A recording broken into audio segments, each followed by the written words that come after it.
Panahon na naman ng pagtatanim ng palay ni Inang. Ayan sila, yung mga nagtatanim. Ang saya-saya po nila. Kahit na hindi sila makatayo, masaya pa rin.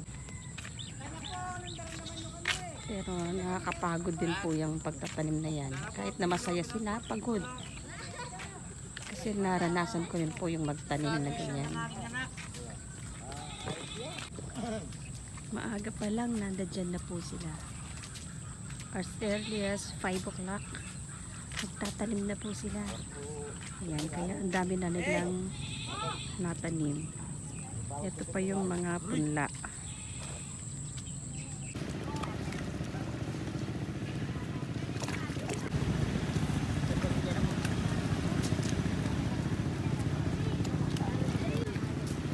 Half day kayo muna eh. Kilamita. Ba, atin pawari kaya to? Atin pa da.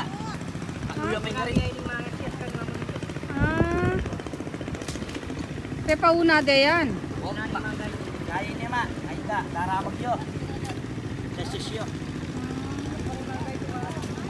Kaya mo ito, malakwan niya pa ito.